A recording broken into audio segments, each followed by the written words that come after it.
오늘 이제 부처님 말씀과 공부 86조 지난번 연결되는 부분을 한번 읽어보고 그 다음으로 넘어가겠습니다. 사람의 말과 행동은 그 사람의 생각을 나타낸다. 마음속에 악함을 품으면 말과 행동이 거칠어지지만 마음속에 착함을 품으면 말과 행동이 너그러워진다. 콩 심은 데 콩 나고 팥 심은 데 팥 나듯이 말과 행동이 거친 사람은 악의 과보를 받게 되고 말과 행동이 너그러운 사람은 선의 과보를 받게 된다. 그것은 몸뚱이에 반드시 그림자가 따르는 것과 같다. 이게 이제 부처님께서 가장 쉽게 이제 법을 설하실 때, 시론, 개론, 생천론 이렇게 해서 이제 가장 이제 낮은 근기의 일반인들에게 일반 세상사에 대한 법칙, 인과응보의 법칙, 말 그대로 콩 심은 데 콩 나고 팥 심은 데 팥 난다 하는 가장 어떤 현실 세계에 대한 기본 법칙, 이것을 이제 설명하시고 계신 거죠. 그래서 이게 너무 단순한 법칙이지만 우리가 평소에는 망각하기 쉬운 이야기죠.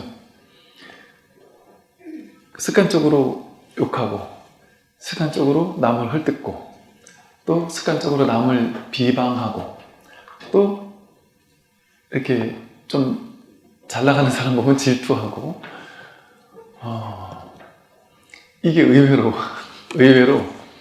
이 세상은 정말 이렇게 많죠. 그러니까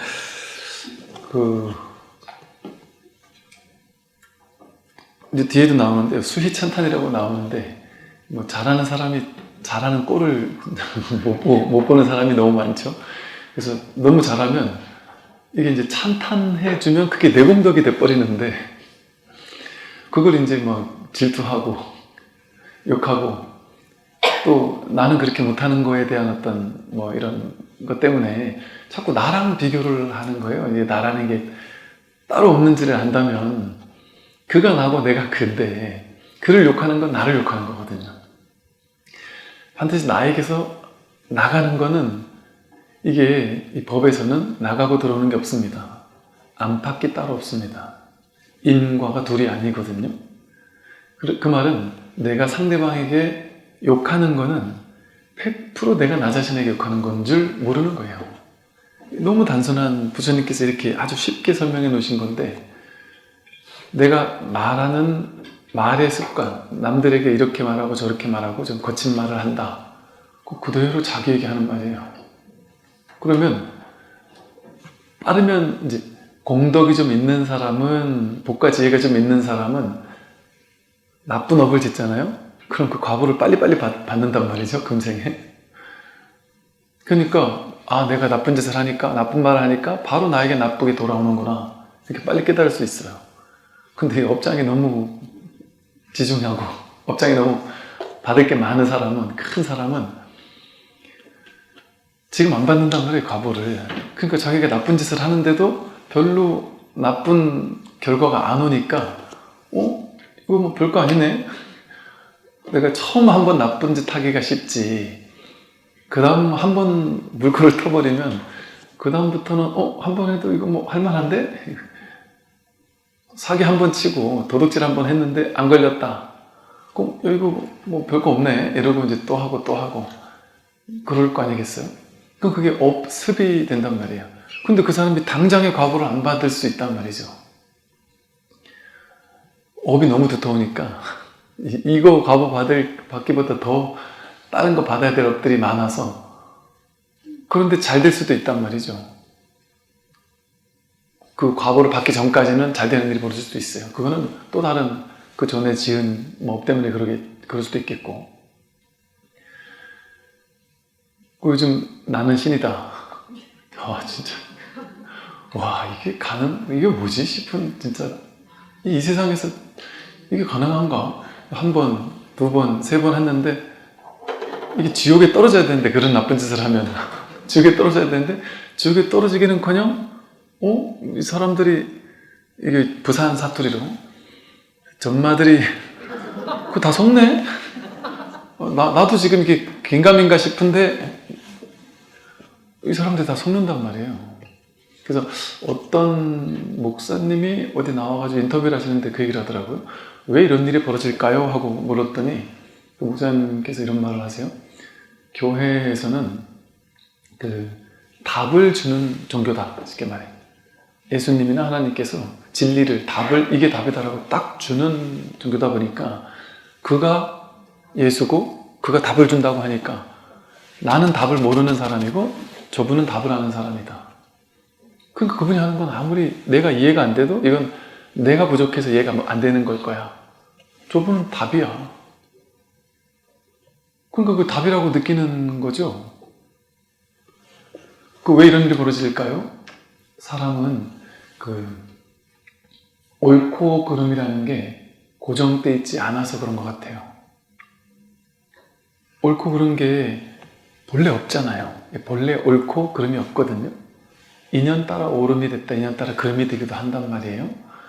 그러니까 옳고 그름이 본래 없다 보니까 어떤 나쁜 놈이 맘 잡고 내가 답이야 하고 내가 어떤 뭐 신이야 하고서 이게 옳은 거야 하면 그게 옳을 수 있는 측면을 만들려면 만들 수 있거든요. 그러니까 이건 그냥 비유예요. 예를 들어 한 남자와 한 여자가 사랑해서 성관계를 가지는 것만이 정의다. 우리나라는 그렇게 믿지만 예를 들어 일부 다처제나 일처 다부제 국가에서는 한 사람이 아니라 여러 사람이라도 상관없다 이런 나라가 있을 수 있잖아요. 그러면 이 법이 있을까요? 정의 내릴 수 있는 정해진 진리가 있을까요?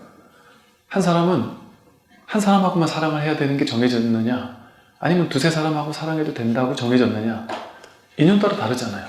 상황 따라 다르잖아요. 세상마다 전통마다 다를 수 있단 말이죠.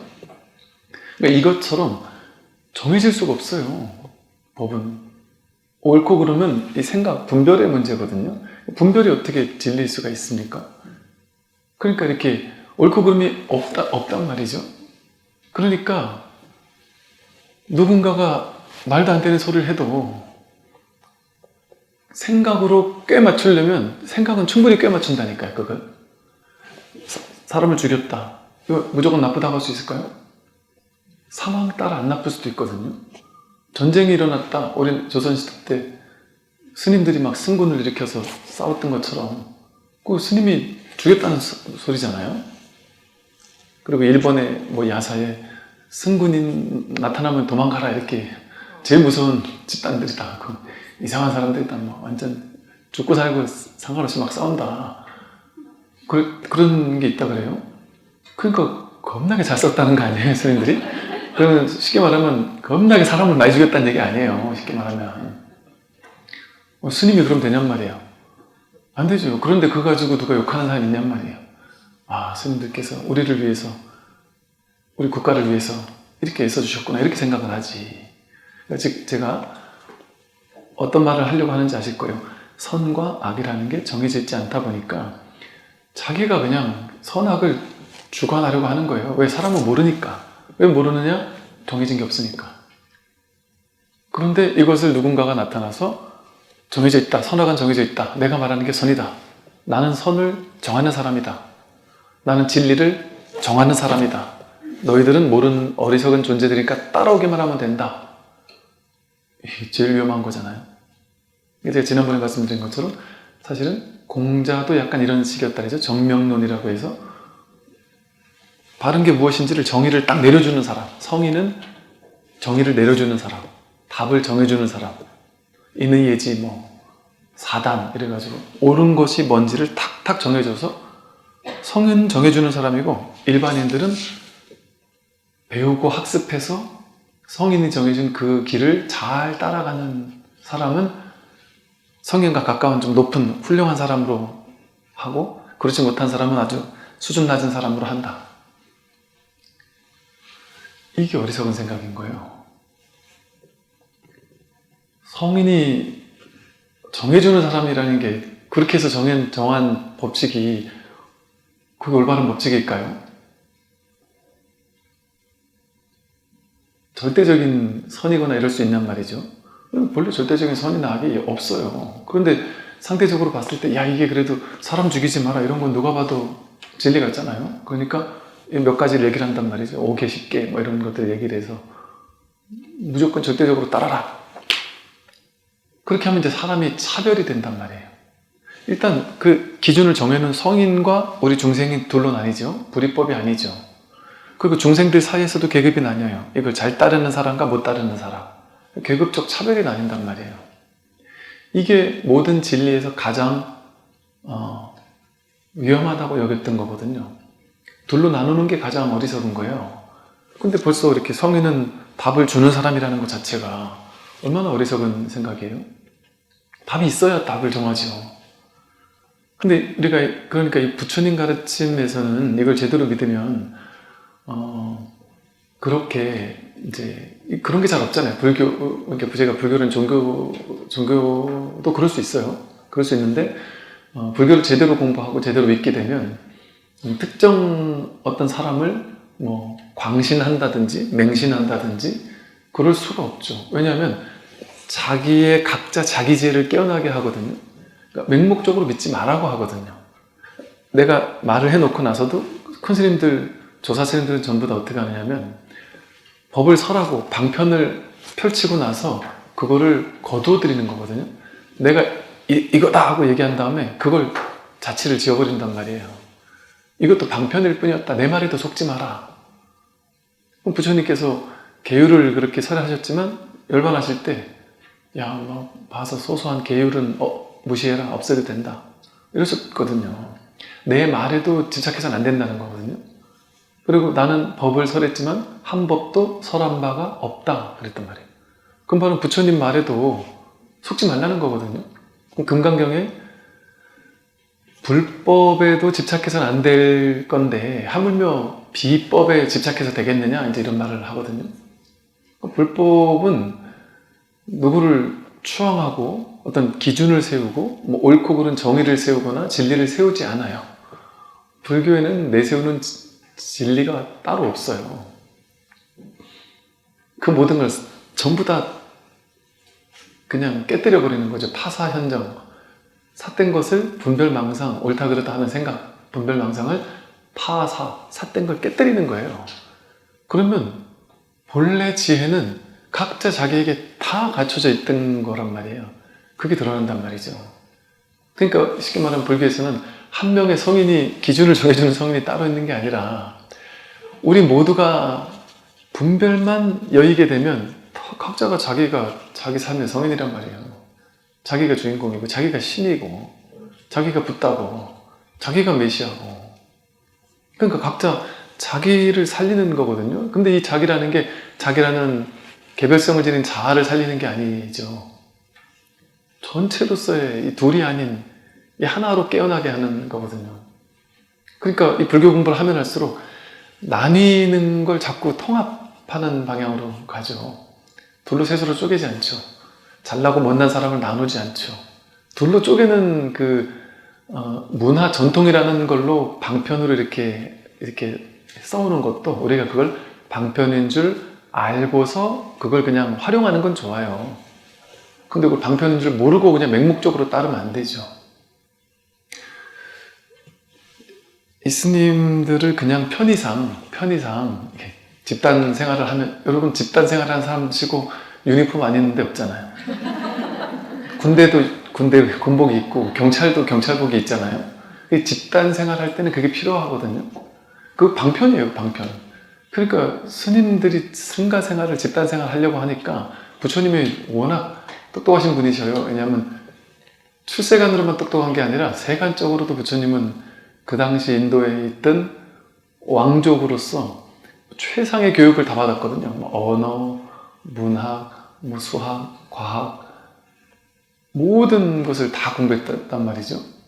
그러니까 그 똑똑하신 분이 이 승가가 점점 커지니까 그거를 어떻게 하면 잘 유지할 수 있을까를 하시면서 그런 걸 만들어낸 거죠. 그냥 이렇게 집단을 유지하기 위한 이런 어떤 승복이라는 유니폼과 그 당시 뭐 그냥 삭발하고 그런 사문 집단이 뭐 본래 그렇게 많이 했으니까 거기서 힌트를 얻어서 이런 좋은 점들은 좀 활용하면 좋겠다. 그렇게 해서 그냥 활용한 거예요. 부처님이 출가와 제가를 둘로 나누기 위해서 그런 게 아니죠. 그냥 단순히 이제 뭐랄까 이렇게 뭐 기득권 같은 그런 개념이 아니었던 거예요. 승가 집단은 그냥 부처님의 법에 올인하겠다는 사람들. 그러니까 스님들은 맨날 나가가지고 신도님들한테 어찌 보면 뭐랄까 이렇게 굽신굽신하면서 그걸 뭐라 하냐면 구걸한다 해나 뭐죠 이게 탁발을 할 때 그냥 얻어먹는 사람인 거예요, 쉽게 말해서. 얻어먹으려면은 내가 거만을 떨면 주겠어요? 안 주지? 좀 이렇게 좀 겸손하고 좀 수행자답고 이런 사람한테 먹을 거 줄 거 아니겠어요? 그러니까 이거 내가 괜히 어깨 힘줬다가는 그날 밥을 못 얻어먹는 거예요. 그러니까 이제 그런 조직이 아니었단 말이에요, 승가가. 그냥 공부에 올인할 사람 모여 이러는 거죠. 여기 안에서 이제 계율을 만들어 놓고 이제 이 정도의 어떤 방편이었지. 그래서 우리가 그걸 알면 되는 거죠. 아, 이건 방편이구나. 출제가 혹은 뭐 어떤 절에서도 뭐 나름 이렇게 계급이 있을 거 아니에요. 뭐 이제 방편으로 오래 다니신 분들은 뭐 이렇게 회장, 총무 뭐 내지는 무슨 신도회 간부들도 있을 것이고 뭐 나름 이렇게 평신도도 있을 것이고 그럴 거 아니겠어요. 근데 그걸 이제 역사가 이어오면서 그걸 오해하면 안 된단 말이죠. 그건 편의상 어떤 쓰는 방편이지 그걸 가지고 진짜 도리라고 생각하면 안 되는 거죠. 그래서 이거는 부처님처럼 온전하게 깨닫고 나면 점점 더 분명해지는 거죠. 아, 정말 도리 아니구나. 정말 그러니까 딱 깨닫고 나면은 내가 일반 중생들 저 밑으로 놓고 내가 원탑이 되는 게 아니고 그래서 야, 난 깨달았다. 저 어리석은 중생들 말이지 이렇게 되는 게 아니고 이거 내가 깨달아가지고 뭔가 군림하고 싶었던 사람들 입장에서는 이게 어이없는 일이 벌어지는 거예요. 깨닫고 나서 내가 이제 원탑이 되고 싶었는데 깨닫고 나니까 이렇게 실망스러울 수가. 나 혼자 내가 깨달은 사람이 돼야 되는데 그렇게 되고자 했던 내가 사라진단 말이에요. 그래서 이제 전부 다 부처구나. 전부 다 부처구나. 깨닫지 못해도 부처예요. 깨닫지 못해서 그렇지 부처를 100% 활용하고 100% 쓰고 부처 아니면 부처는 자기의 본래 살림살이거든요. 살림살이란 말은 살림살이 없으면 하루도 밥을 먹고 살 수가 없잖아요. 가장 필수라는 말이에요. 필수. 이게 없으면 살 수도 없다는 거예요. 내가 살아있을 수도 없는 거예요. 밥 해먹을 가재도구와 같은 거라서 이게 없으면 우리가 살아있을 수조차 없는 거예요. 그러니까 이게 자기 본 마음이 자기 살림살이다 이렇게 얘기한단 말이에요. 살림살이라는 말 자체가 내가 늘 그거 가지고 살았다 이거잖아요. 늘 그걸 가지고 살았다. 100% 자기 살림살이가 없으면 이렇게 살아있을 수가 없어요. 그런데 다만 이제 딴 데 보고 있는 거죠. 딴 데 보고. 제가 여러분을 지금 계속 바라보지만 여러분 한 사람 한 사람을 봤을 거 아니에요? 안경알을 보지 않았던 것처럼 평소에는 안경알은 신경도 안 쓰고 사니까 밖에만 초점이 맞춰지니까 우리 카메라 초점이 보면 여기에 초점을 맞추면 이 앞에 있는 거는 이제 안 보이잖아요. 안 보이다 여기 초점을 맞추면 이제 줌 렌즈로 여기 초점을 딱 맞추면 요거는 보이는데 뒤에가 확 날아가 버려요. 뽀얗게 안 보이는 것과 같단 말이죠. 그렇게 우리가 초점을 이 첫 번째 자리에 놓지 않고 그 두 번째, 세 번째 분별에 떨어지는 자리에다가 초점을 그냥 거기에 가져다 놨기 때문에 안 보였던 것 뿐이에요. 자기의 본성이 진짜 내가 누군지가. 그러더라도 100% 살림살이를 쓰고 있었으니까. 그러니까 이게 이렇게 차별 없을 수가. 어떻게 이게 동등한 차별 없는 진짜 동체예요. 동체 같은 몸. 이 동체를 깨달을 때 드러나는 게 자비잖아요. 동체 대비심. 이게 진짜 큰 자비거든요. 난 너를 사랑해. 이게 저 선민사상이라는 것 자체가 하나님을 좀 모욕하는 단어 비슷해요. 그게 방편으로 쓰인 걸 거예요. 아니 우리 뭐 이스라엘인들이라든지 내가 선택한 요 민족들만 하나님의 자식이다. 그 하나님을 모욕하는 일이에요. 하나님이 그렇게 얘네만 사랑하고 나머지는 그러면 사랑하지 않는다? 그 하나님을 완전 무시하는 처사죠. 그거는 하나님 아니라는 소리예요. 진리가 아니라는 소리를 하고 있는 거거든요. 어떻게 그렇게 둘로 나누는 분이 하나님일 수가 있겠어요. 근데 이걸 둘로 나눈다고 믿게 되면 이걸 잘 믿는 사람은 하나님이 선택받은 민족이고 나머지는 선택 안 받은 민족이니까 죽여도 돼. 전쟁을 일으켜서 죽여도 돼. 선이 아니니까. 악이니까. 절대 악이니까. 우리는 절대 선이고. 이런 어리석은 일이 벌어질 수 있었다는 거죠. 옛날 사람도 어리석었다 보니까. 지금 진짜 제대로 된 그 성서를 제대로 보는 분들은 그렇게 안 봐요. 돌로 나뉘지 않아요. 그러니까 지금 이렇게 어찌 보면 이렇게 세계적인 종교가 된 것도 그 선민사상이라는 그거 아니다라는 걸 깨달았으니까 이렇게 누구나 하나님의 자식이다 이걸 깨달은 거 아니에요. 근데 어리석을 때는 그걸 믿었단 말이죠.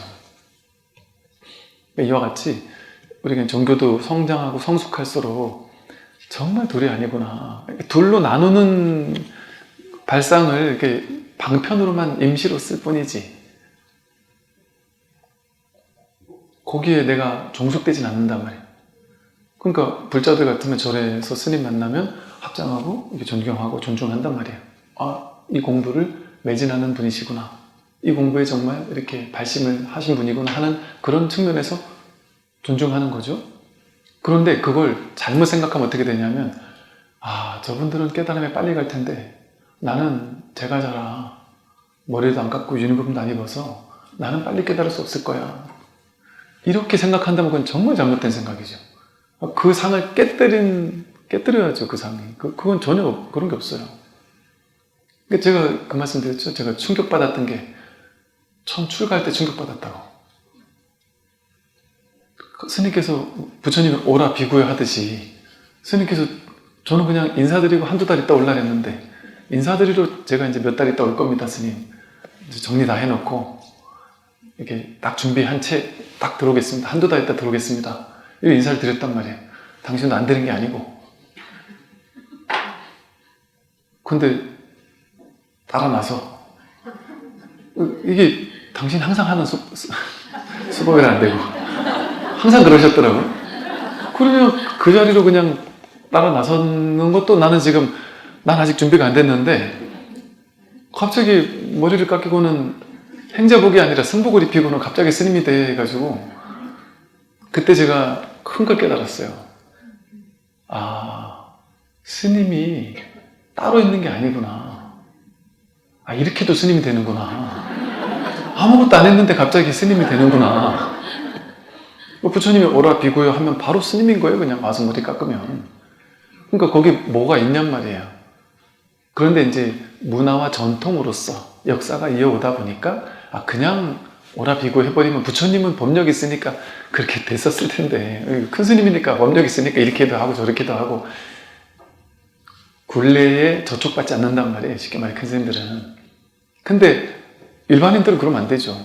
종단에 법이 있으니까 예를 들어 행자는 6개월 이상 해야 되고 어떤 교육을 거쳐야 되고 그런 게 있어야 되겠죠. 그게 그냥 역사에서 만들어진 거죠. 그래서 우리가 근원에서는 내가 공부를 하면 할수록 정말 둘이 아니구나. 그냥 다를 게 없구나. 다를 게 없는 거예요. 그냥. 근데 어떤 전통 문화를 당연히 현상세계 법칙이니까 그것도 필요한 거니까요. 중생세계에서는 필요하단 말이에요. 그럼 분별도 필요한 거예요. 중생세간을 유지하기 위해서는. 그 조직을 통솔하려면 어쨌든 평등하지만 조직에 장을 하나 뽑아놓지 않을 수가 없는 거죠. 그러니까 방편으로 그렇게 한 거지. 그래서 방편은 그대로 존중하되 내 안에서는 그렇게 믿으면 안 되는 거예요. 니는 나나 똑같다. 하다못해 아무리 큰 어른 스님을 만나도 큰 스님이라 저나 똑같은 부처님인데 나도 큰 스님처럼 될 수 있다. 나도 부처님처럼 될 수 있다. 이런 마음을 가지고 공부를 해야만 공부가 진척이 있어요. 둘이 아니다. 나도 된다. 이 믿음이 있어야 돼요. 근데 이거를 그 분별을 진짜라고 믿게 되면 그 믿음이 안 생길 거 아니겠어요. 저분들은 선택받은 사람들이니까 먼저 갈 거고 우리는 나중에나 몇 생이나 지나야 되지 않겠나 이렇게 삿된 생각을 할 거 아니겠어요. 근데 지금의 시대를 보면 이게 정말 맞는 것이 서산대사도 그러셨거든요. 서산 스님께서 말법 시대라 승복 입은 도적대들이 막 많다고 하면서 그 사례를 얘기하고 있거든요. 승복 입은 도적대가 어떠하다 하면서. 근데 그런 사람들이 있을 수 있거든요. 주로는 뭐 좋으신 스님들이 많지만 정말 좋으신 분들이 많으세요. 그런데 개 중에는 아주 좀 삿되게 하는 분들도 있거든요. 그렇게 뭐 사이비 종교를 막 만드는 사람들도 있고 이런 사람들도 있단 말이죠.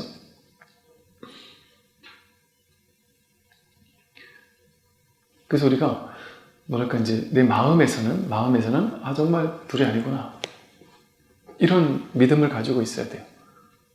또 현실을 봐도 진짜 스님이지만 승복은 입고 있지만 아니면 성직자라서 종교 성직자 옷은 입고 있지만 정말 하나님이 보시기에 부처님이 보시기에 정말 말도 안 되는 중생 그런 정말 이런 중생도 있을 수 있겠죠. 그런데 놀라운 점은 겉모습은 분명히 제가자하고 그냥 보살님이고 처사님이고 그냥 일반인인 거예요. 회사 다니는 일반인이란 말이에요. 그런데 그분의 발심을 보고 그분의 마음을 보면 스님으로서 부끄럽다 싶은 스님을 부끄럽게 만드는 신도님들이 많거든요. 정말 많거든요. 그러면 겉모양에 속지 않는다면 약견, 재상, 비상, 직견열이 상을 깨는 게 불교 아니에요?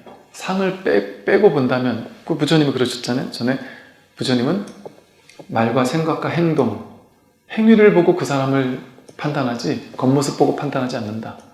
브라만 크샤트리아라고 해서 그 사람은 브라만 크샤트리아가 아니다. 승복을 입었다고 해서 스님이 아니다. 이런 말이죠.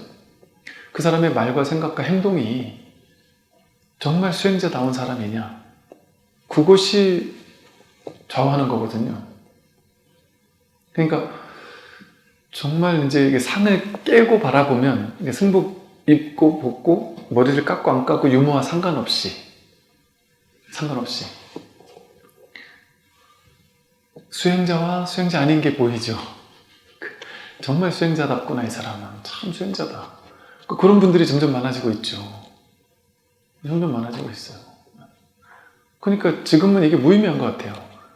이게 진짜 자기가 얼만큼 마음 발심해서 이 공부에, 왜냐면 제가 옛날에는 그런 게 별로 없었는데 요즘에 보면 분명히 제가 신도님인데 스님보다 훨씬 더 이 발심이 간절한, 내가 반드시 금생에 깨닫고 말리라라고 하는 그 투철한 발심이 저렇게 강할 수 있을까?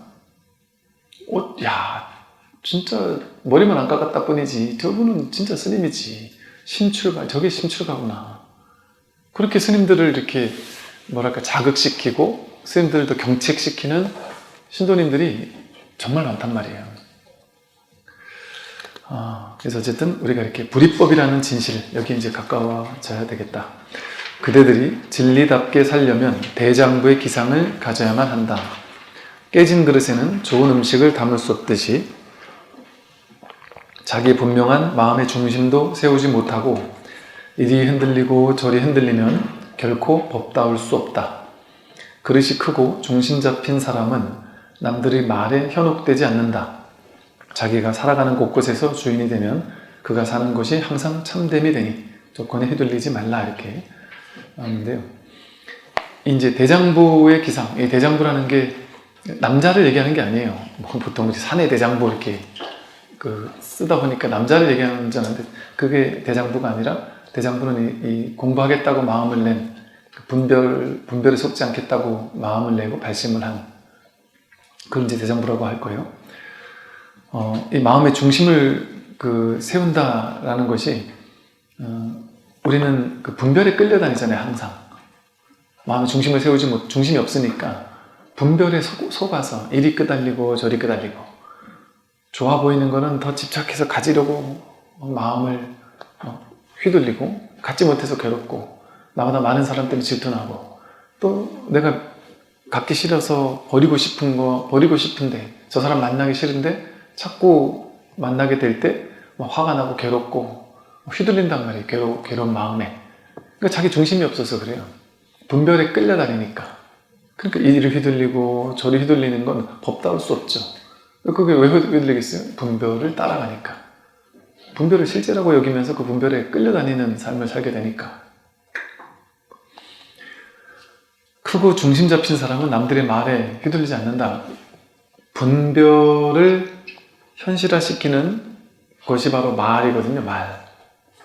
분별을 더욱더 선명하게 만들어주는 것이 바로 말이고 언어고 개념이에요.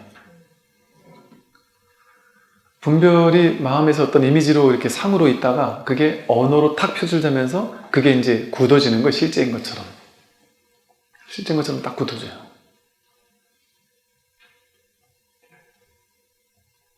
우리는 사람을 판단할 때 사람 판단하기 제일 어렵지 않나요? 이 사람 괜찮은 사람인지 영 아닌 사람인지를 판단하기가 정말 어렵지 않나요? 심지어 10년, 20년 지기 친구인데도 불구하고 아직까지 헷갈리는 사람이 있죠. 때로는 내가 정말 믿었던 사람인데 어느 날 보니까 내가 잘못 생각했나? 이 사람 그런 사람, 내가 생각한 그런 사람이 아니었나? 할 수도 있어요. 그러다 또 이 사람 믿을 만한 사람인가? 몇 년을 지켜봤어도 그게 헷갈리는 사람이 있어요. 그게 왜 그러겠어요? 정할 수 없는 거예요, 사람은 사실은. 근데 우리는 본래가 그렇거든요. 모든 사람은 이 사람 믿을 만한 사람인가? 믿지 못할 사람인가? 인연 따라 상황 따라 달라져요. 이 사람이 한 7, 80%는 믿을 만한 행동을 항상 하다가 본인도 어떤 인연이 처하면 갑자기 1, 20%는 좀 실망을 안겨줄 만한 행동을 할 수도 있어요. 그리고 남들이 보기에는 좋은 행동을 한 건데 내가 보기에는 실망스러울 수도 있는 거예요. 그럼 이 사람은 계속 유보적인 거죠. 이게 뭐랄까 좀 유보적인 자세가 오히려 열린 자세죠. 근데 우리는 언어를 가지고 딱 규정 지으려고 해요. 그리고 언어는 그걸 규정 지을 수 있는 언어들이 너무 많아요.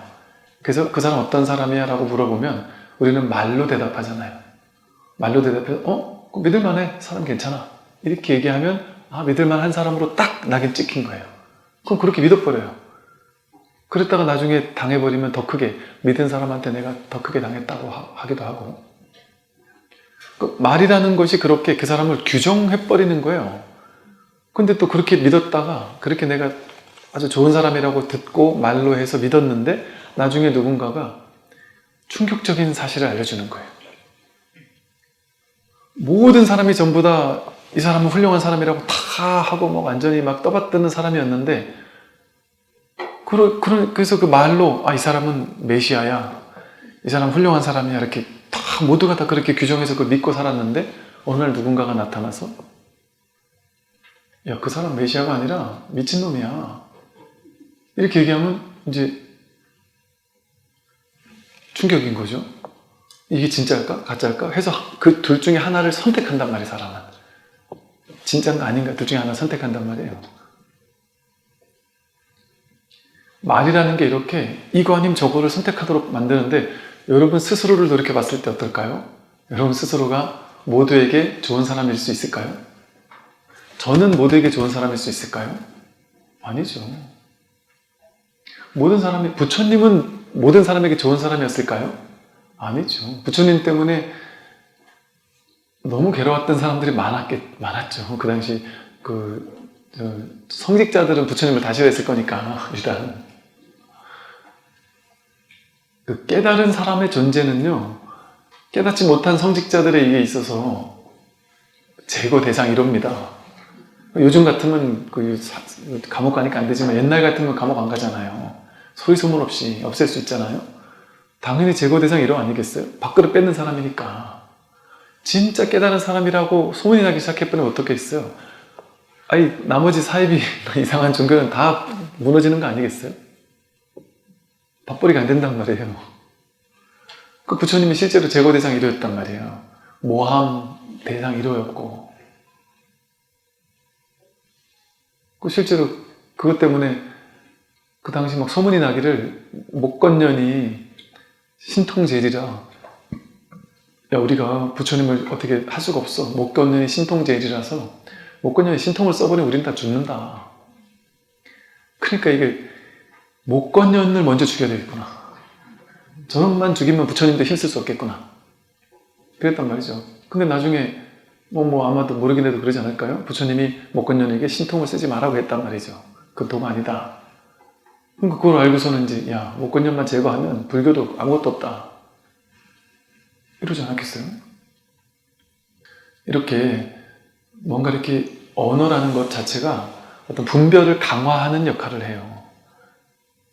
정해진 게 아무것도 없습니다. 여러분 자신이 진짜 좋은 사람인지 진짜 나쁜 사람인지 자기도 모르는 것처럼, 또 진짜 좋은 사람이 맞더라도, 내가 봐도 나는 참 좋은 사람이야 하더라도 자기 생각은 자기는 보고 있잖아요. 자기 생각 속에 막 욕심 많고 화도 나고 별거 아닌 걸로 질투하고 이런 내가 없나요? 보인단 말이에요, 그런 생각들이. 그리고 정말 훌륭하고 훌륭한 생각을 하는 사람도 있죠. 근데 그런 사람이라고 할지라도 누군가에게 상처 줄 수 있죠. 누군가에 상처 줄 수 있는 거예요. 부처님이 누군가에 상처 줄 수 있는 것처럼. 너무 맑고 깨끗하면 더러운 사람들에게는 정말 질투의 대상이고 정말 나쁜 놈처럼 보인단 말이에요. 그 존재 자체가 나를 끌어내리는 것처럼 막 느껴진단 말이죠. 그러니까 누군가에게는 우리는 나쁜 사람일 수도 있단 말이에요. 근데 그런 걸 가지고 어떻게 나는 이런 사람이라고 규정할 수 있어요? 정의 내릴 수 있습니까? 정의 내릴 수 없어요. 사람은. 우리는 그래서 있는 그대로라고 하는 거예요. 여여. 그냥 그럴 뿐이에요. 그럴 뿐. 이러할 뿐이지. 보면 볼 뿐이고 들으면 들을 뿐이고 어떤 말을 이런 말을 했던 걸 들을 뿐이고 볼 뿐이고 그런 것이지, 그 사람이 이런 사람이야 저런 사람이라고 이렇게 규정적 버리기 시작하면 그게 분별의 시작이란 말이죠. 근데 우리는 언어, 개념, 말 가지고 분별을 하고 또 남들이 나에게 하는 말에 휘둘린단 말이에요. 왜? 분별을 따라가니까. 분별에만 끌려다니며 사니까. 그러니까 우리들의 삶을 가만히 보면 참 당황스럽게도 남들이 나를 어떻게 볼까에 어마어마하게 신경 쓰며 사는 삶이죠. 남들이 나를 어떻게 볼까? 이게 되게 중요해요, 사람들에게는. 그게 좋다 나쁘다는 얘기라기보다 그게 이제 어느 정도는 그러고 살 수 있는데 그게 너무 과도하면 자기를 너무 힘들게 만들죠. 자기를 너무 막 힘들게 만들 수 있어요. 근데 저 사람이 나한테 욕하는 사람이 있거든요, 어디 가도. 그 말이 자기에게 너무 큰 타격을 입히면 안 되잖아요. 근데 마치 내가 내 인생을 사는 사람이 아니라 나는 약간 탤런트처럼 나는 남들에게 좋게 보이는 사람이 되기 위해 사는 사람처럼, 남들이 나를 어떻게 보느냐가 내 인생에 내가 어떤 사람인지의 가치를 증명하는 것이라고 믿는 것처럼 우리 그렇게 믿고 있거든요. 남들이 한 명이 너는 이상한 놈이야 그러면 제가 좀 이상해 이렇게 하다가도 몇 명이 반복해서 비슷한 얘기를 하면 내가 그런 사람인가 보다 이렇게 믿어버려요. 자기가 아니어도. 그래서 그런 데잖아요. 내가 옛날에 나는 분명히 나쁜 짓을 안 했는데 여러 사람이 너가 그 짓 했어 계속하면 자기도 헷갈린대요. 내가 진짜 그랬나?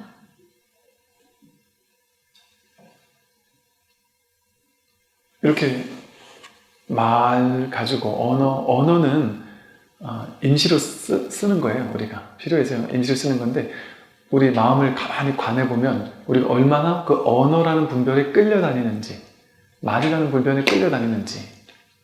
말이 이미지화되면 그냥 생각 같은 이미지로 일어나고 입으로 나오면 이게 언어로 나오고 몸으로 오면 이제 행동으로 드러난단 말이에요. 이게 분별 하나가 다 이렇게 만든단 말이죠. 업을 짓게 만든단 말이죠. 그래서 이게 분별인 줄만 알아서 속지만 않으면 훨씬 자유로워질 수가 있어요.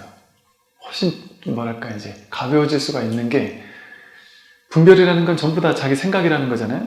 자기 생각 분별 망상이잖아요. 근데 우리는 스마트폰을 보다가 어떤 안 좋은 기사를 보면서 이 모든 기사를 볼 때, 기사를 보자마자 우리 머리는 자동 반사적으로 이 기사를 어떻게 읽냐면 있는 그대로 읽지 않아요. 정견해서 이거를 읽지 않고 자동적으로 육식이라 그러죠. 육식, 분별심, 육식이 눈으로 보자마자, 안식이 보자마자 육식이 분별해요. 옳다 그르다, 맞다 틀리다 막 분별을 하고 나서 육식 밑에 칠식이 따르죠. 칠식이 말라식이라고 해서 자아 집착식이라 그래요. 즉 칠식이라는 거는 잠재되어 있다는 거잖아요.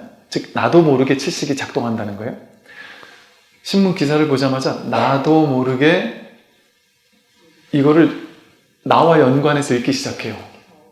어떤 사람이 요즘에 뭐 무슨 병으로 병 걸린 사람이 많다더라 이러면 그냥 그런 얘기잖아요. 그런데 나도 이런 병이 있는 거 아니야?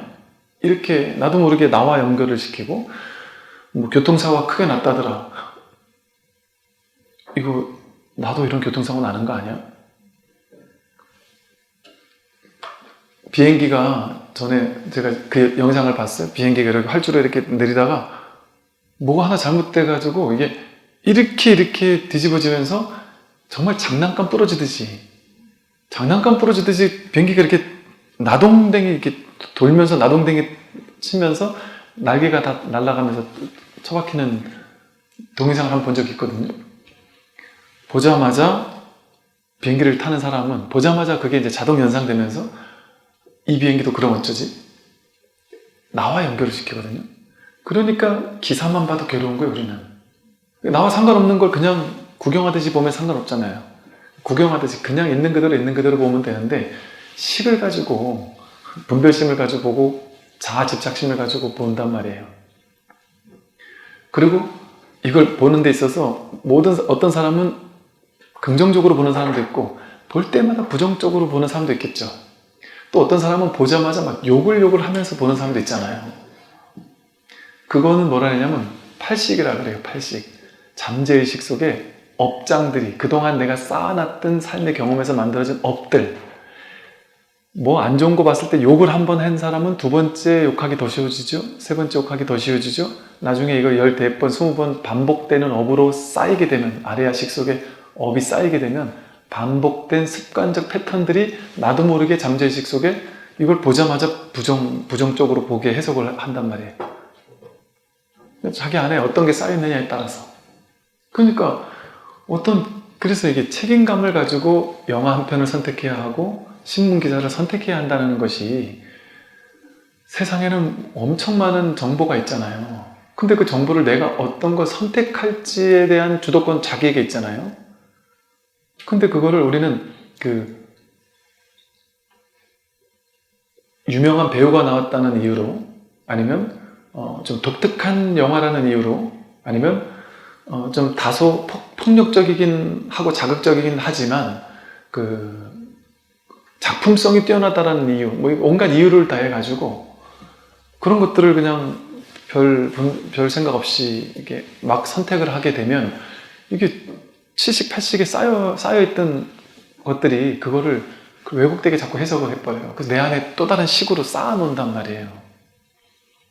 그래서 좋은 걸 보고, 좋은 걸 바라보고 좋게 해석하고, 이게 처음에는 조금 어렵겠지만 그게 한 번, 두 번, 세 번만 반복을 해버리면 되는 거예요. 그러니까 제가 옛날에 볼펜을 자꾸 공부하면서 볼펜을 자꾸 돌렸어요. 그랬더니 이제 선생님이 한 번은 이걸 지적을 해주더라고요. 근데 제가 그러고 나서 계속 이렇게 하는 걸 보고서 제가 너무 황당한 거예요. 선생님이 자꾸 이걸 지적을 하니까. 근데 제가 그때 막 속이 터지겠는 게, 저는 선생님을 무시한 게 아니에요. 이게 습관이에요. 근데 선생님이 이걸 돌리니까 당신을 무시했다고 막 그렇게 얘기를 하시길래 제가 그래서 얼마나 억울했는지, 그래서 이거를 어떻게 하지 이거? 근데 안 되더라고요. 그때 이 습관은 못 고치는 거야, 이런 생각이 있었어요. 그런데 선생님한테 너무 혼나니까 야, 이걸 내가 고쳐야 되겠는데 하는 생각이 어느 날 들어가지고, 이제 한번 하는 걸 내가 알아차릴 때마다 이렇게 한번 딱 때리면서 이렇게 뭐 짝대기 하나를 근다든지 그러면서 이제 그때는 뭐 어릴 때니까 초등학교 때니까 뭐 공부니 마음 공부니 이런 건 모르고 근데 이제 이렇게 할 때마다 나 또 하고 있었구나 하고 이제 한 대 딱 때리면서 이렇게 하나를 긋고 그 다음번에 또 이렇게 뭐 딴 거 하다가 알아차리지도 못하다가 한참 돌리다 말고서 지금 또 걸리고 있었구나 하고 또 딱 때리고 이렇게 한 번 긋고 해본 적이 있었거든요. 그때 제가 깨달았어요. 습관이 선생님 말이 맞았구나. 습관이라는 거는 안 고쳐지는 게 아니구나. 이게 놀랍게도요. 요거를 하기 시작했더니 3번, 4번, 5번만 하니까 대번에 고쳐지더라고요. 몇 번만 반복하니까 이게 고쳐지더라고요. 그러니까 이거랑 똑같은 거예요. 그런 습관을 만들었지만 그걸 고치려고만 마음 먹으면 한 번 어려운 거예요. 또 2번 어렵고 3번 어렵고 내가 이제부터는 집에 가서 욕을 하지 말고 거짓말 하지 말고 예쁜 말을 써야지. 그 이제 남편한테 안 좋은 말 하거나 자식한테 안 좋은 말이 딱 나올 때마다 입을 한 대 딱 때리고는 선을 하나 그어보시든지 이렇게 반복해서 내가 이걸 바꿀 수 있느냐 없느냐 내가 50년을 가져온 습관 어떻게 바꾸느냐 그런 생각을 믿지 마시고 그냥 한 번만 하면 돼요. 한 번만. 내가 한 번만 하겠다. 그 한 번 성공 한 번 하고 그 다음번에 또 한 번 또 한 번 이래가지고 한 서너 대 번.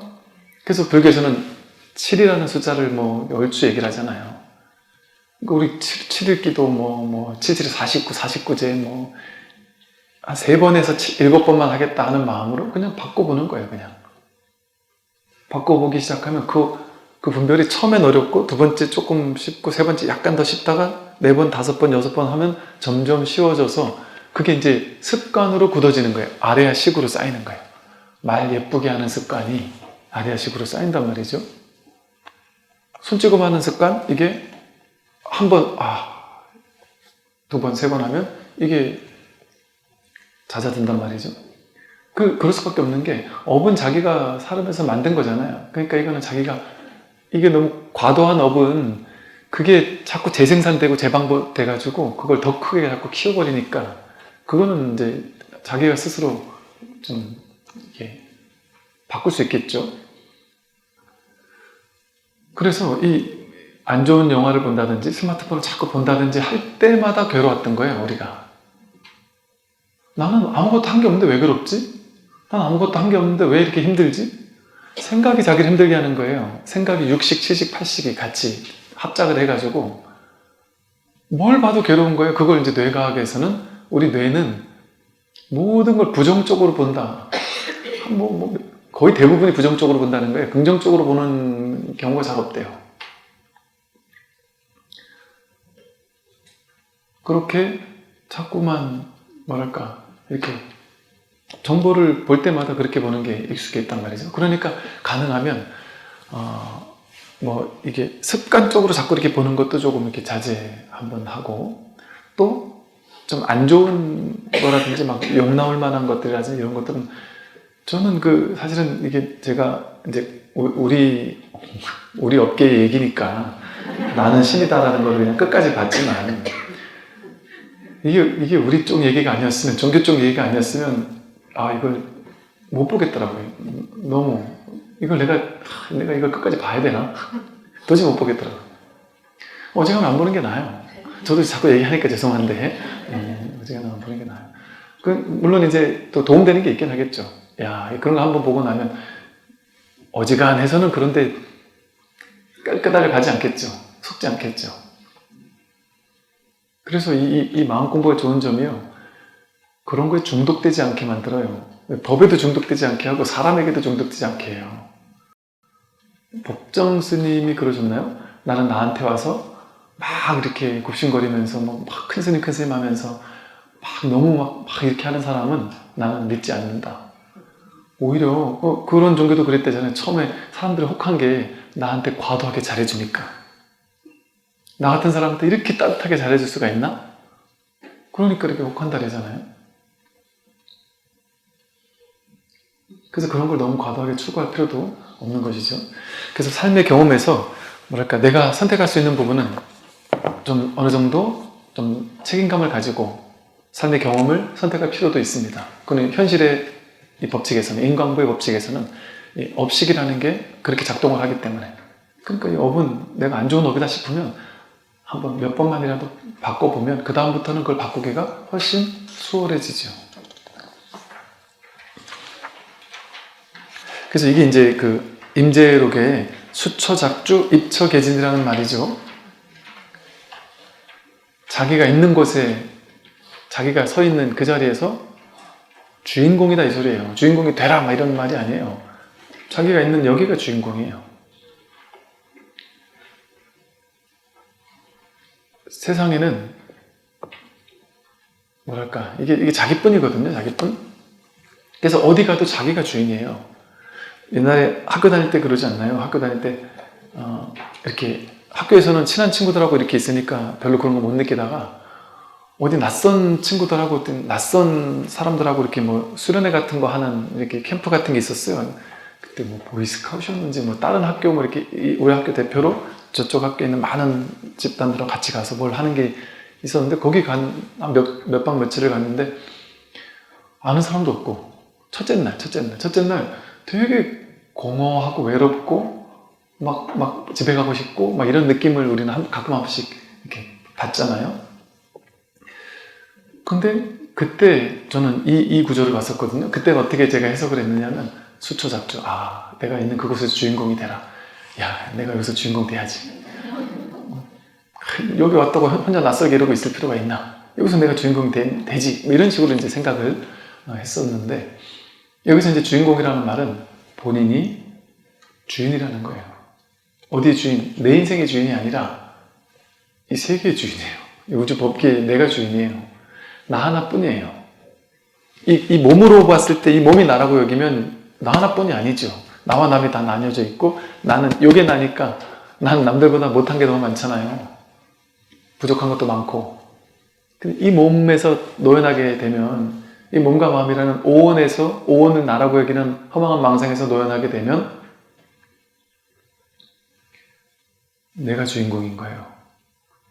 그런데 나만 주인공이 아니라 모든 너희들도 모든 타자들도 전부 다 주인공이에요. 그 주인공과 이 주인공이 둘이 아닌 주인공이란 말이에요. 온 우주법계 전체가 이 하나이란 말이 둘이 아니란 말이죠.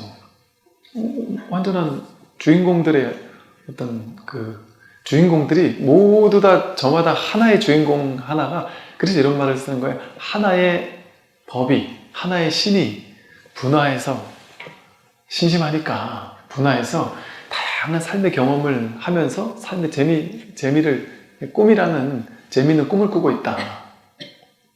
이 꿈을 꾸고 있는 거예요. 근데 이 꿈은 실체가 아니라서 상관이 없어요. 어떤 꿈이 일어나든. 왜냐하면 어젯밤 꿈속에 여러분이 만들었잖아요. 그 꿈. 여러분의 의식이 만들었잖아요. 근데 그 꿈이라는 세계는 지금 생각해보니까 여러분이 창조주 아니었어요? 어젯밤에는 그 꿈 속에서 내가 꿈 안에 들어있는 어떤 등장인물 하나가 저 사람 때문에 너무 괴로웠고 욕먹어서 괴로웠고 무서운 꿈 꿔가지고 막 두려웠고 성공해가지고 막 신났었는데 그래서 그때는 막 어떻게든 여기서 잘 살아보려고 남들한테 칭찬받아 보려고 성공하려고 막 기를 쓰고 살았는데 간단하게 꿈에서 깨고 나서 지금 돌이켜보니까 그 꿈 전체를 만든 창조주가 나였잖아요. 100%. 그죠? 100% 내가 만들었잖아요. 그 꿈. 내가 자기가 만든 거잖아요. 그리고 그 등장인물 하나만 나였던 게 아니라 나에게 욕한 놈도 나였잖아요. 나를 공격한 사람도 나였잖아요. 하늘도 빌딩도 달도 구름도 전부 다 나 아니었나요? 그 꿈의 세계 전체가 나였잖아요. 근데 그걸 깨닫는데 꿈속에서 깨달을 수 있겠어요? 절대 못 깨달아요. 근데 너무 간단하게 꿈에서 깨자마자 바로 알잖아요. 너무 당연하잖아요. 지금 우리는 왜 못 깨닫느냐? 우리가 전부 다 하나라고 해도 하나의 마음뿐이다 이렇게 해도 꿈에서 안 깼으니까 분별의 꿈속에 아직 있으니까 절대 아니라고 한단 말이에요. 그런데 이 신기하지 않아요? 우리가 살고 있는 이 세계가 신기한 게 꿈이라는 세계가 너무 놀랍지 않나요? 꿈이라는 세계가 이렇게 명백하게 가리켜 보이고 있잖아요. 그것도 매일 밤 가르쳐주고 있잖아요. 꿈은 진짜 같았지. 근데 허망한 마음 하나 아니었느냐? 자기 마음이 세계를 어떻게 만들어 이렇게 여기겠지만 어젯밤에 분명히 내가 증명했잖아요. 마음 하나가 세계를 만들었잖아요. 여러분 뭐 프랙탈이라고 하던가 이렇게 모든 것은 작은 뭐 우리 세포 안에를 뚫고 들어가면 이 뭐 이렇게 원자핵 옆에 이렇게 전자, 양성자, 중성자가 막 이렇게 돌고 돌잖아요. 이게 꼭 이 미세하게 안으로 들어갔을 때 보이는 이 세포 모양이 저 우주와 똑같다잖아요. 태양계를 도는 것도 똑같다잖아요. 이게 다 반복된다는 건 가장 작은 것 속에 담겨있는 패턴이 가장 큰 것 속에 있는 패턴과 이렇게 계속 반복된다. 모든 게 이렇게 다 동일한 패턴들이 반복된다 그러잖아요. 그것과 마찬가지로 법도 그렇단 말이에요. 조금 전에 제가 무슨 얘기 했었죠? 반복되는 프랙탈 얘기하기 직전에 꿈 반복된단 말이에요. 꿈의 세계는 내 머릿속에 있어 나온 그냥 작은 꿈의 세계일 뿐인데 이렇게 우리는 생각하잖아요. 그 프랙탈 법칙을 생각해 보더라도 이 꿈의 세계가 진짜 이 삶을 힌트를 주고 있는 거라니까요. 보여주고 있는 거라니까. 매일 밤 여실하게 보여주고 있잖아요. 진리는 이런 거다라고. 그 동일한 일이 여기 지금 이렇게 벌어지고 있잖아요. 우리는 지금 꿈속에 있으면서 꿈에서 아직 깨지 않았으니까 죽었다 깨나도 쉽지 않겠지만 그냥 이게 쉽지 않은 것도 아니고 이게 너무 당연하잖아요. 그러니까 마음 하나가 이 물질 우주를 이걸 어떻게 만들었지 싶지만 했잖아요. 어젯밤에. 그죠? 이 마음 하나가 하는 거예요. 이 마음 하나가 이 보고 듣고 한단 말이에요. 견문각지 한단 말이에요. 보고 듣고 이 알아차리고 아는 공적영지한. 근데 이건 모양도 없고 빛깔도 없고 크기도 없고 위치도 없고 그러니까 이 허공성 이런 표현을 들은 거예요. 이제 이 법을 제가 이렇게 설명을 드리잖아요. 이렇게 허공과 같다거나 이게 이제 이 허공과 같다는 표현은 사실은 임재 스님이 하신 말씀이거든요. 임재 스님은 허공과 같다? 아니다. 허공이다 했어요. 그냥 아예 대놓고 그냥 허공성 이 자체다. 이게 법이다 이랬단 말이에요. 마음은 허공이다. 너의 본질은 허공이다. 이런 식으로 표현을 하셨거든요. 근데 그런 조자 스님들이 그렇게 표현을 하시는 경우가 있고 또 그렇게 이제 구체적으로 뭐 이렇게 설명하거나 이러지 않고 그냥 이거다 이렇게 한 스님들도 있단 말이에요. 아니면 뭐 한 대 때리고 소리 빡 지르고 심지어 막 넘어뜨리고 잡아 때리고 선배하고 있는데 가서 발로 뭉개고 그런 방식도 있단 말이에요. 그걸 원하면 이제 한 대 얻어맞으러 가시면 돼요. 어디 뭐 그렇게 해주는 데 있으면. 그런데 선의 초기에 육조 스님도 그랬고 황벽 스님도 그랬고 임재 스님도 그랬고 마조 스님도 그랬어요. 이 법을 이렇게 자세하게 설해 줬거든요. 그런데 이제 이 공부에 이제 확 완전히 들어와 있는 사람에게는 이제 그게 구체적으로 설할 필요가 없어요. 이제 완전히 여기 공부할 사람이니까. 그 사람에게는 이 격가지를 이제는 좀 안 해도 된단 말이에요. 그리고 그냥 바로 너 아직도 모르겠느냐 하고 이제 다그쳐도 된단 말이죠. 그러니까 이제 초기에 그렇게 가르치다가 어느 정도 이제 그걸 통해 공부가 된 제자들에게 나중에 이제 뭐 온문 스님이나 뭐 이런 스님들이 할과 방을 쓰면서 이렇게 했던 거예요. 그래서 이 자상하게 설해주는 거, 그러니까 이것도 필요한 이유가 뭐냐, 이게 좀 필수적으로 필요한 이유가 뭐냐면, 그래서 우리가 선과 교가 함께 선교 겸수를 해야 된다고 하는 게 그거거든요. 분별이라는 건 뭐예요? 분별심을 가지고, 중생심을 가지고 분별심을 하나하나 만들어간 거 아니에요. 분별 없이 그렇게 만들어졌잖아요. 한 번 하고 두 번 하고 세 번 하니까 반복돼가지고 그게 습관적으로 분별하는 게 굳어진 거 아니에요. 그러면 내 중생심을 가지고 중생의 분별을 만들었잖아요. 그러면 올바른 직견, 불직견이라 그래요. 올바른 직견. 이거 그러니까 임재 스님은 진정견해라 그랬거든요. 진정견해. 참되고 올바른 견해를 갖추어야 한다. 그 불직견을 갖춰야 한다 그런단 말이에요. 그 정견을 갖춰야 한다 그런단 말이죠. 즉 이 몸이 나고 이것만 나야, 느낌, 생각, 의지 이것만 나야, 이렇게 우리는 여태까지 배워왔고 익숙하게 그냥 그동안 그렇게 알아왔잖아요. 그렇게 알아오던 것이 내 분별 가지고 그렇게 공부해 왔던 거잖아요. 그래서 그걸 깨뜨리려면 어떻게 하겠어요? 일단 지견이 열려야 된단 말이에요. 아, 이게 아닐 수도 있구나. 나 아직 깨닫지 못했지만 이게 아닐 수도 있구나. 바른 견해라는 건 내가 생각하는 게 뭔가 오리일 수도 있구나. 여기 마음을 열어보는 거거든요.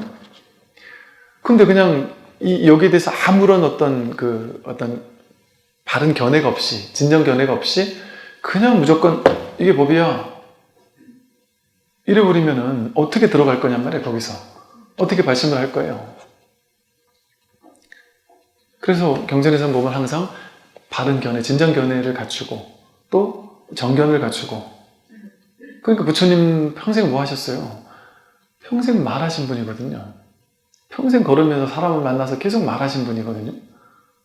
법에 대해서 말했단 말이에요. 그래가지고 깨닫게 했단 말이죠. 그래서 이런 바른 바른 지견, 불지견 이런 것들을 갖추면서 공부를 해나가는 게 중요한 이유예요. 물론 이제 이제 내가 어느 정도 이게 내 공부에 대한 발심과 이런 게 갖춰지고 이랬다면 이제 나중에는 뭐 그런 것들이 내가 이제 다 바른 견해가 섰으니까 그런 게 뭐 굳이 없어도 알아서 공부해 나갈 수 있겠지만, 그래서 수처작주이니 입처개진해라. 수처작지이고 입처개진이다 이 소리예요. 서 있는 그 자리가 참된 진실의 자리다. 한 번도 진실의 자리를 벗어날 수 없다. 그가 사는 그곳이 항상 참됨이다 말이야. 항상 참됨이다. 어디도 휘둘릴 필요가 없다. 자기가 부처고 자기가 진실이다. 선을 생각하면 선업이요 악을 생각하면 악업이니 한 생각에 천상이 생기고 지옥이 있게 된다. 한 생각도 일으키지 않으면 선업이나 악업도 모두 없어져서 천상과 지옥이라는 분별도 자연히 없어진다. 천상이나 지옥의 본체는 있는 것도 아니고 없는 것도 아니다. 집착하는 범부에게는 천상과 지옥이 있고 집착하지 않는 성인에게는 그 모두가 없다. 한 생각에 천상과 지옥이 있다고 다들 이러잖아요. 깨달은 사람들은 한 생각에 자기 생각 속에 지옥이 있고 천상이 있는 거잖아요. 천상, 지옥이 진짜 어디 있을까요? 거기 어디 있겠어요? 자기에게 있죠. 자기에게. 그러니까 난 지금 자살하고 싶어요 하는 사람, 그 사람은 매일같이 지옥 속에 있지 않나요? 매일 지옥 속에 있는 사람이잖아요. 그리고 자기 생각을 믿는 사람은 매일같이 지옥에 있어요. 자기 생각을 믿고 있는 사람은. 근데 그 생각에서 탁 놓여놔 버리면, 그러니까 이게 자기를 지옥으로 만드는 거는 간단해요. 생각 하나를, 어떤 생각이라도 그 생각 하나를 딱 줘버리면 그게 나를 지옥으로 금방 갖다 주거든요. 예를 들어 그냥 아무 문제가 없었는데 나는 그냥 별 생각이 없었어. 그냥 평온하게 행복하게 그냥 나는 문제없이 잘 살고 있었어요. 그 지방의 어떤 작은 도시에서 내가 멀쩡한 직장을 가지고 직장 생활하면서 열심히 돈 벌어서 아이도 좀 건강하게 잘 크고 있고, 그래도 열심히 벌어가지고 어렵게 작은 아파트라도 하나 어떤 장만해가지고 아주 행복하게 아무것도 부러울 것 없이 너무 행복하게 살고 있어요. 그러다 이제 명절이 돼서 서울에 있는 친구가 내려왔어요. 옛날에 나보다 못하다고 생각했던 친구가 내려와서 그 친구가 막 얘기를 하는 거예요. 야, 사람은 서울에 가야 돼. 내가 서울에 가니까 너 옛날에 그 아파트 얼마에 샀지? 나도 그 돈밖에 없었는데 그걸 가지고 서울에 샀더니 이렇게 비싸졌어.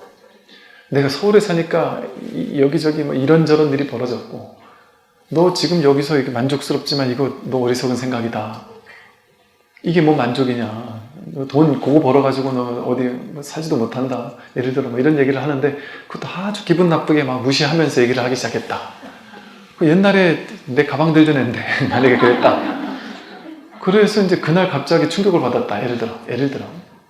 그렇지 않아도 저놈 내가 꼴보기 싫었던 친구인데 저렇게 잘 되니까 막 너무 화가 나는데 나를 완전히 무시하면서 자기가 막 잘된 얘기를 하면서 나를 막 무시했다. 근데 그러고도 그냥 그런갑다 하고 지나가는 사람이 분명히 있죠. 그죠? 아, 그래. 너랑 나는 가는 길이 다르네. 열심히 잘 해라. 하고 많은 사람도 있는데, 걔 중엔 이런 사람이 있겠죠. 어느 날 그 사람을 만나고 오고 나서 갑자기 괴로워 죽겠는 거죠. 막 화도 나 죽겠고 저놈을 어떻게든 이겨야 되겠다는 생각도 들고 저놈이 나를 무시했다. 이걸 어떻게 돌려줄 수 있지? 이렇게 막 분노할 수도 있단 말이에요. 분노에 막 무시했다고 생각하면서. 근데 그러고 나면 갑자기 지옥이 될 수도 있어요. 그게 이제 예를 들어 보살님이었다. 그럼 이제 집에 와서 남편이 평소처럼 집에 와서 씻고 밥 줘 하는데 평소 같으면 고생했지 하면서 맛있는 밥 이렇게 차려줄 텐데 오늘따라 저놈이 돈도 못 벌어오고 말이지. 응? 뭐가 하다부터 천하부터 열까지 다 마음에 안 들 수도 있단 말이에요. 그러면서 갑자기 지옥으로 바뀔 수도 있어요. 자기 한 생각을 믿었을 뿐인데. 비교에서는 자기 한 생각을 믿었을 뿐인데 사실은 우리가 빌 게이츠를 부러워하지 않잖아요. 빌 게이츠와 나와 아예 달라 이러니까 걔가 아무리 부자라도 뭐 우리 부러워하지 않잖아요. 똑같은 이 지구별의 80억 인구 가운데 한 명이에요. 빌 게이츠나 그 친구나. 똑같은 지구별 전체에 있는 80억 인구 중에 한 명 아니에요? 근데 남들은 79억 9천 그 모든 사람에게 질투 안 하면서 왜 이 사람한테만 하냔 말이에요? 그거는 자기가 한 생각 일으켜서 내가 만든 거잖아요. 너는 나의 경쟁자야. 난 너는 이겨야 되겠어. 죽었다 깨어나도 너한텐 내가 복수해야 되겠어. 이거 실체화 시켰잖아요. 그게 복수는 나의 힘이 돼가지고 누군가에게 복수하기 위해서 평생을 바치는 사람 있죠. 글로리. 이제 물론 그 가해한 놈들은 나쁜 놈들이 아니란 소리가 아니에요. 그런데 내가 좀 이제 지혜롭게 복수를 하려면 놀이하듯이 재밌게 복수 재밌게 복수는 쉽지 않죠. 근데 그렇게 하면 모를까. 여러분 생각해 보세요. 내가 정말 원한 가진 누구에게 죽을 때까지 저놈을 내가 엎어버리겠다라는 생각을 가지고 평생을 살아간다. 평생을 살아가는 삶의 원동력이 되었다. 그러면 그 사람은 삶을 사는 삶의 원동력이 복수라는 것이 누군가를 미워하는 마음, 이 마음이 원동력이 된 거잖아요. 그러면 살다가 나는 누군가에게 그런 사람일 적이 없었을까요? 아니면 금생이 아니라 전생이라도 또 나는 의도하지 않았지만 누군가가 나를 엄청나게 막 미워하고 재수없어하고 할 수도 있거든요. 그러니까 이게 복수를 해라 말라 이런 개념이 아니라 그게 좋다 나쁘다라는 그런 개념이라기보다는 그거 하나를 위해서 내 온 인생을 바치기에는 너무 세상에 우리가 할 일이 얼마나 많고 정말 내가 관심 가질 게 얼마나 많고 내가 해야 되는 공부가 진짜 공부가 있는데 그거 하나를 그 말은 다르게 말하면 뭐냐면 내가 정말 복수하고 싶은 그 사람이 내 인생을 지배하고 있다는 얘기잖아요. 그 사람에게 한 번만 화살을 맞으면 되는데 두 번째, 세 번째, 네 번째 화살도 부족해서 평생 그 친구가 나를 지배하고 나는 그 사람에게 종속되는 삶을 사는 거거든요. 그러니까 이거는 사실은 복수가 아니에요. 자기가 자기를 두 번, 세 번 더 죽이는 거가 될 수도 있단 말이죠. 그러니까 이게 뭐 쉽진 않겠지만 그 원동력을 가지고만 평생을 살기보다는 내가 그냥 내 인생 열심히 살아서 내가 이렇게 잘 되고 났을 때 그때 가가지고 뭐 그냥 한마디 해주든지 뭐 한 대 때려주든지 뭐 모르겠는데 왜냐면 저도 이 복수는 절대 안 좋으니까 절대 하지 마십시오 이렇게 못하겠더라고요. 그 가해한 놈들을 한 거 보니까 진짜 그런 사람도 있거든요. 제가 옛날에 학교에 있을 때요. 그것도 고등학교도 아니에요. 대학생쯤 되면 어느 정도 좀 이게 수준이 좀 있는 사람들이어야 하는데 대학교 저 위에 5층인가 해서 밑에를 이렇게 그냥 커피 한잔 하면서 잠깐 도서관에서 쉬면서 이렇게 있는데 저기 앞에서 저 건너편 건물 앞에서요. 와 정말 충격적인 일이 벌어지는 걸 보고 제가 깜짝 놀랐어요. 남자애 둘이 이렇게 서 있는데 이쪽 남자애가 저쪽 옆에 있는 남자애를 정말 영화에서 나오는 것처럼 그냥 뺨을 계속 갖다가 때리고 저쪽에는 그 앞에서 계속 맞고 있는 거예요. 그러니까 그런 걸 보면서 야, 사람이 참 저럴 수도 있구나. 저런 사람들도 있구나.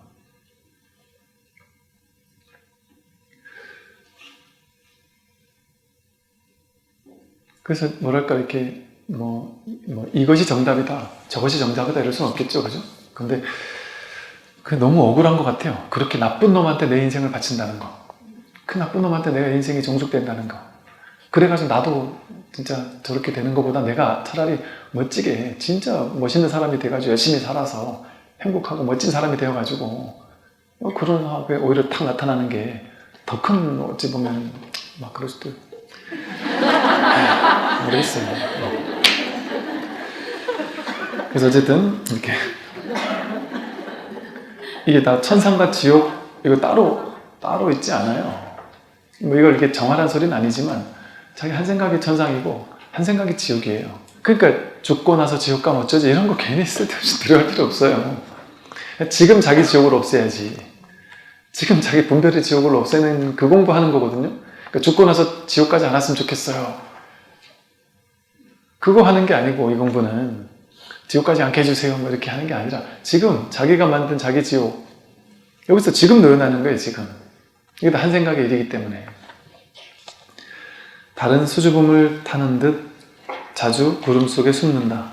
수행하는 사람도 달처럼 수줍어하며 마음을 낮추고 겸손하라.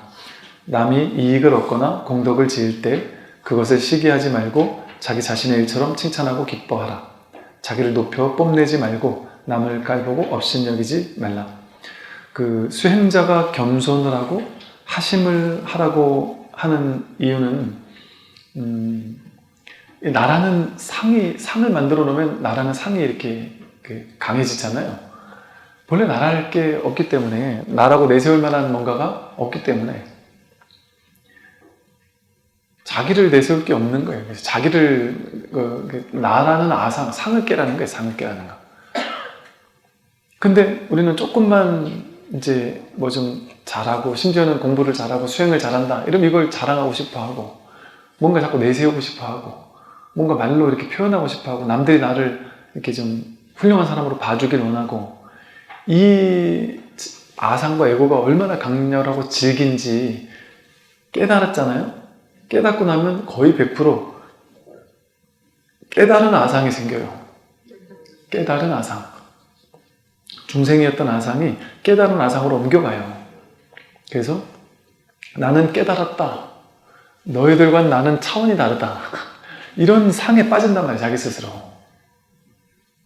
그래서 나는 깨달았다라는 생각 이것 때문에 막 입이 근질근질하고 막 남들이 나를 그렇게 알아봐줬으면 좋겠고 그런 상에 사로잡히기가 쉽단 말이죠.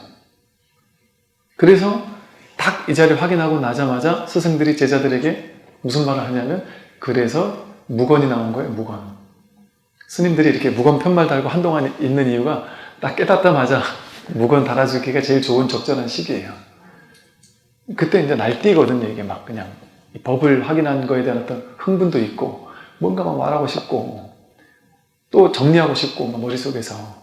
그렇게 무건은 말만 무건하라는 게 아니라 생각도 멈추라는 거거든요. 그래서 잠시 그 고요히 있는 시간을 가지라는 거예요. 그 속에 그냥 충분히 있을 수 있는 시간을.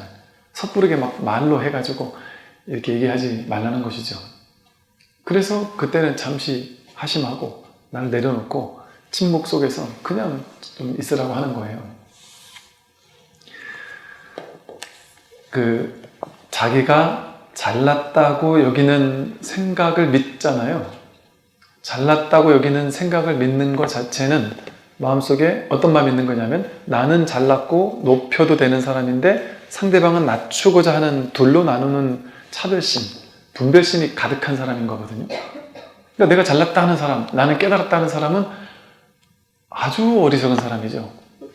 저쪽에 둘로 나누고 있잖아요. 나는 잘났고 깨달은 사람이고 상대방은 못났다, 깨닫지 못한 사람이다. 이렇게 둘로 나누기 때문에 스스로의 어리석음을 드러내는 것밖에 되지 못하는 것이죠. 남이 이익을 얻거나 공덕을 지을 때 그것을 시기하지 말고 자기 자신의 일처럼 칭찬하고 기뻐하라는 게 우리는 잘 안 되지만 이거 진짜 안 되죠. 그리고 남들이 잘할 때 좀 찝찝하고 짜증스럽고 겉으로는 이제 어쩔 수 없이 축하한다고 이렇게 하는데 속으로는 결코 축하가 안 되더란 말이죠. 그래서 그러니까 참 그런 질투가 사람들이 다 그런 쪽으로 되게 많은 것 같아요. 그래서 근데 이제 그것이 뭐를 연습식 내 안에 이렇게 업을 자꾸 등장시키냐면 상대방이 잘났을 때 네 잘났다 하고 뭐 막 질투나고 이런 마음은 저 사람은 잘났는데 나는 이게 부족하구나. 그러니까 자꾸 둘로 나누어 가지고 저 사람은 부럽고 네 잘났다 막 이런 생각에서 그 이면에서는 나는 못났다라는 거, 나는 저렇게 되지 못했구나라는 그 자괴감 이런 것들을 자꾸 강화시켜서 나를 자꾸 못난 사람으로 만들 수밖에 없는 업식을 만들어내요. 의업이 그 사람이 막 잘났을 때 욕을 하면 그만큼 질투난다는 소리잖아요. 나는 그만큼 못하다는 소리잖아요. 나보다 훨씬 못한 사람이 요만큼 잘하면 내가 훨씬 잘났으니까 야 잘했다 잘했어 이렇게 진심으로 칭찬해 줄 거 아니에요? 그죠? 근데 나보다 너무 잘났으면 칭찬이 안 나오잖아요. 그럼 내가 저 사람보다 훨씬 못하다는 거를 자꾸 나에게 각인시키고 있는 거거든요. 그럼 그게 의업이 돼가지고 나는 못난 사람이라는 게 업식으로 저장된단 말이에요. 쉽게 말해. 그럼 질투하는 마음 자체가 나는 질투하는 사람, 나는 능력 없는 사람, 나는 못난 사람. 그러면 인광보가 어떻게 드러나냐면 내가 그렇게 나는 못났다라는 걸 자꾸 의업으로 쌓으니까 어떤 과보를 받아요? 그걸 증명해주는 과보를 받아요. 그러려면 나는 계속 못나져야 돼요. 그러니까 계속 못나질 수밖에 없는 현실이 펼쳐지는 거예요. 근데 거꾸로 상대방이 너무 잘했을 때 이게 둘이 아니다라는 이게 진짜 이 자각이 있다면 이게 저절로 되는 거예요. 억지로 하라는 게 아니라 사실은. 억지로 하게 되겠습니까? 이게 잘 안 되지. 억지로 하려고 하면 사실은 억지로 하려고 하지만 더 둘로 나누는 거죠. 억지로 하려고 하는 것 자체가 연기를 막 하잖아요. 억지로 막 진심으로 기쁜 척 연기를 하고 나서 부처님 저 오늘 잘했죠. 제가 수위찬탄했습니다. 그러니까 저에게 이제 좋은 거 주십시오. 이렇게 하면서 그거는 진심이 아니잖아요. 진심이 아니잖아요. 그런데 이게 왜 진심에서 이런 게 이게 우러나오는 거냐 하면 보살은 저절로 수위찬탄이 되는 거예요. 왜냐하면 이게 다 내 일이거든요.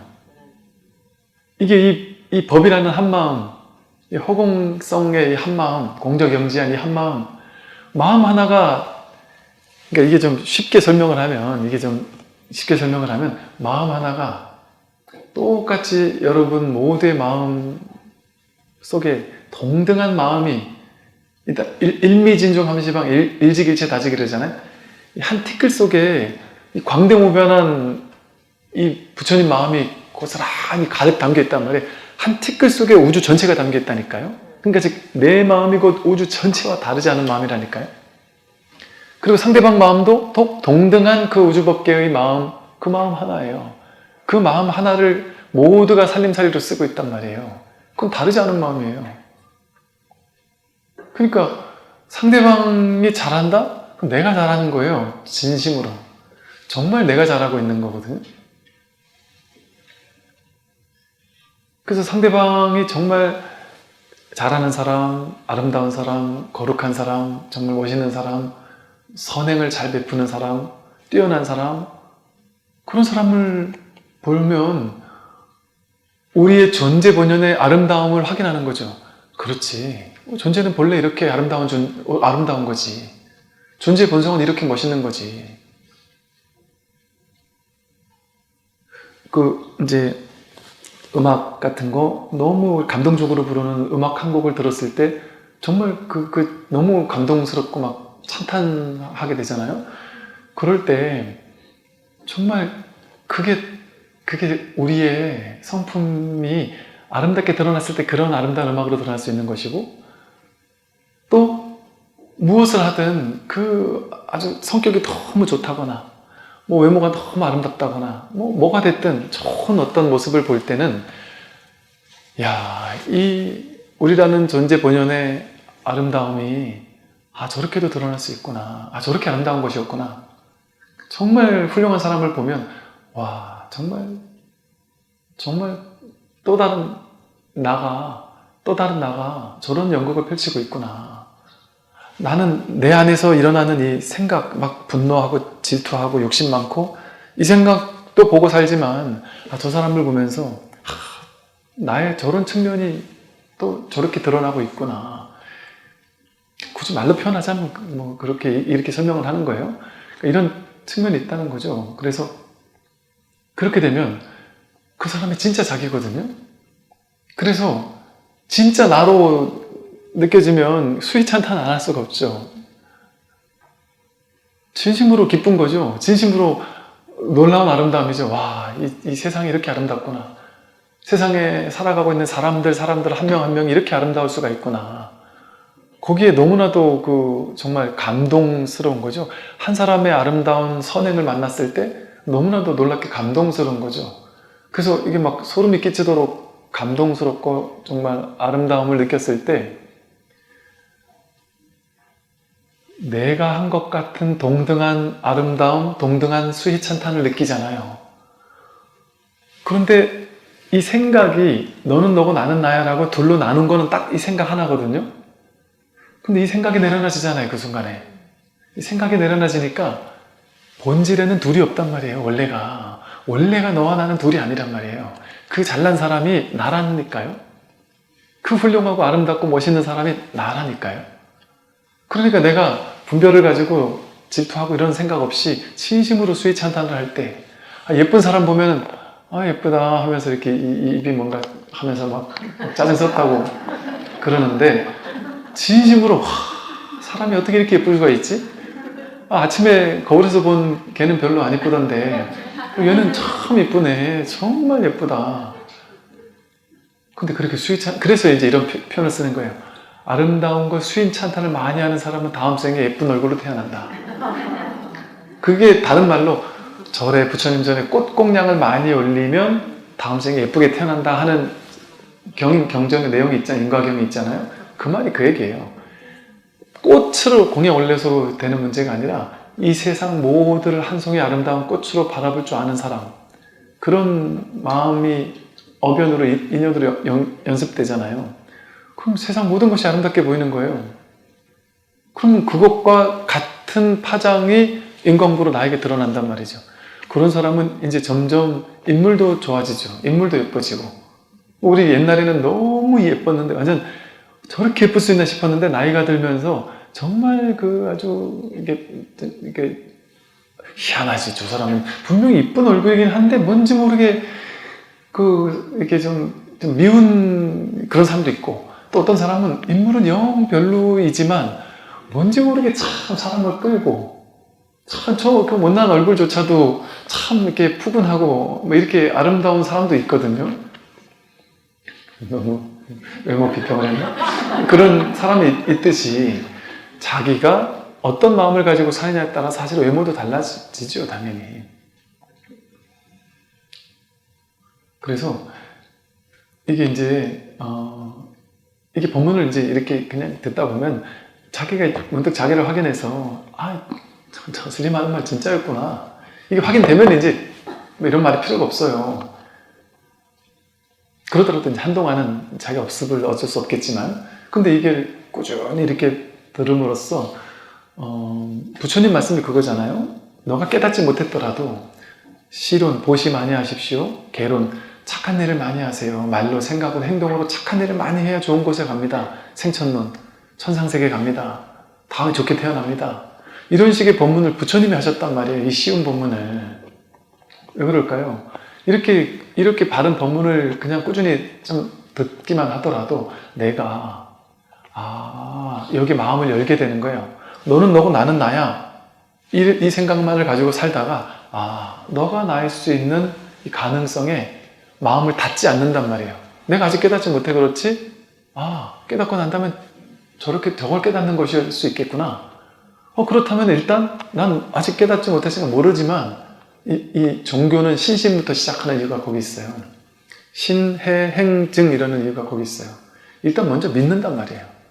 믿고 실천해보는 거예요. 믿고 나서 계속 공부를 하고 법문을 듣다 보면 정말 그랬네 하고 이게 이해가 된단 말이에요. 근데 그 이해도 머리에서만 얄풋하게 하는 게 아니고 가슴으로 진짜 그렇구나 해서 저절로 정말 흔연하게 이렇게 실천이 된단 말이에요. 그러니까 신해, 행 이해하고 나면 행동이 된단 말이죠. 그렇게 계속해서 행동하고 하다 보면 이게 나중에 정말 완전한 증득이 된단 말이죠. 그래서 이 법에 대한 믿음, 이 진실의 진리에 대한 믿음, 아직 내가 확실히 증득하지 못했더라도 이 믿음에서부터 시작을 하면서 법문을 듣면서 어느 정도 이해하는 것도 필요하단 말이에요. 왜냐하면 어느 정도 이해를 하고 있다는 것은 내가 마음이 그만큼 열린다는 소리예요. 처음에 이런 얘기 들으면 안 들어와요. 이런 얘기 들어보지도 못했으니까 안 들어오죠. 첫째, 어떻게 몸이 내가 아니지? 말도 안 되는 소리 하고 있다. 어떻게 너가 나지? 이게 이해가 안 된단 말이에요. 수행 안 해도 돼. 예를 들어 이런 말을 들었다. 이게 이해가 되냔 말이에요. 이해 안 돼요. 처음에는. 그러다가 이제 법문을 꾸준히 듣고 공부를 하고 믿음을 가지고 꾸준히 공부를 하다 보면 그럼 이제 점차적으로 이해가 된다는 얘기는 뭐냐 하면 마음이 이 법에 열리고 있다는 소리거든요. 그 마음이 열리는 게 제일 중요해요. 왜 우리는 선택적으로 마음을 닫거든요. 근데 이걸 보다 많은 쪽으로 마음을 열고 있는 거잖아요. 마음만 열어버리면 끝나는 공부예요, 이거는. 왜? 본래는 마음을 열면 진리가 들어오겠지요가 아니라 본래 진리는 이미 와 있는데 내가 닫았으니까 문제거든요. 그러니까 마음만 열어놔버리면 진리는 본래 있었어요, 본래.